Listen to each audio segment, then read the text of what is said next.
আলোচনা, কারণ এটা দিয়ে আমাদের দেশ চলে। আমি আসলে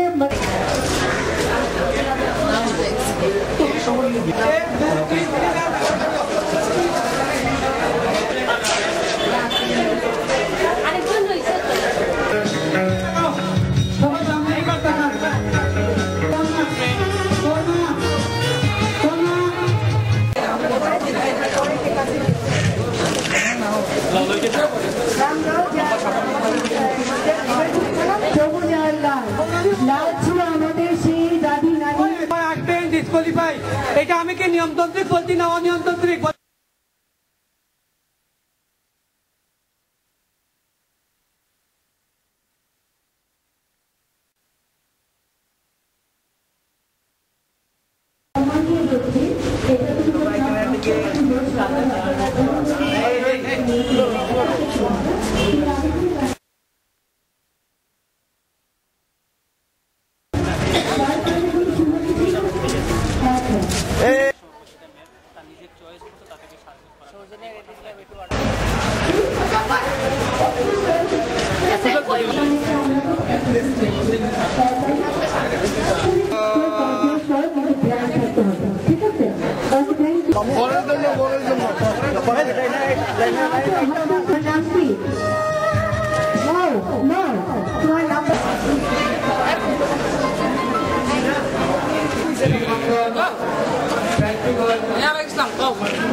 খুব ভালো লাগতেছে। আমি প্রথম হয়েছি, আমাদের পার্লার ফার্স্ট হয়েছে।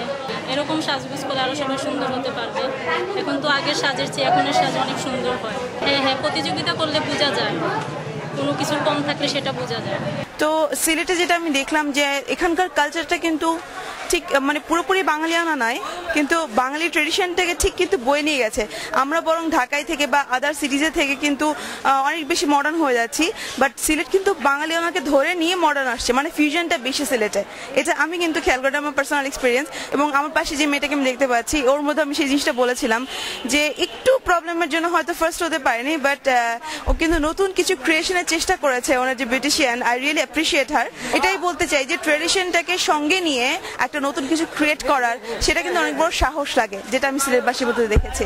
যেটা আমি সেটাই বলছি যে ওর যদি লোকের দিকে আপনি দেখেন বা যে কোনো, আমরা এখন সিলেটে যেটা দেখলাম, সেই বাঙালিয়ানা সেই ট্রেডিশনাল ভারিকিটা ধরে নিয়ে নতুন কিছু ক্রিয়েট করার চেষ্টা করছে। ডেফিনেটলি চলে আরো বেশি নতুন কিছু, মানে নতুন কিছু তৈরি না করলে ধারা কি করে তৈরি হবে। এখানকার টেম্পারেচার বোধহয় সারা বাংলাদেশ থেকে একটু কম, সো এখানে সাজগোজটা অনেক বেশি কমফোর্টেবল।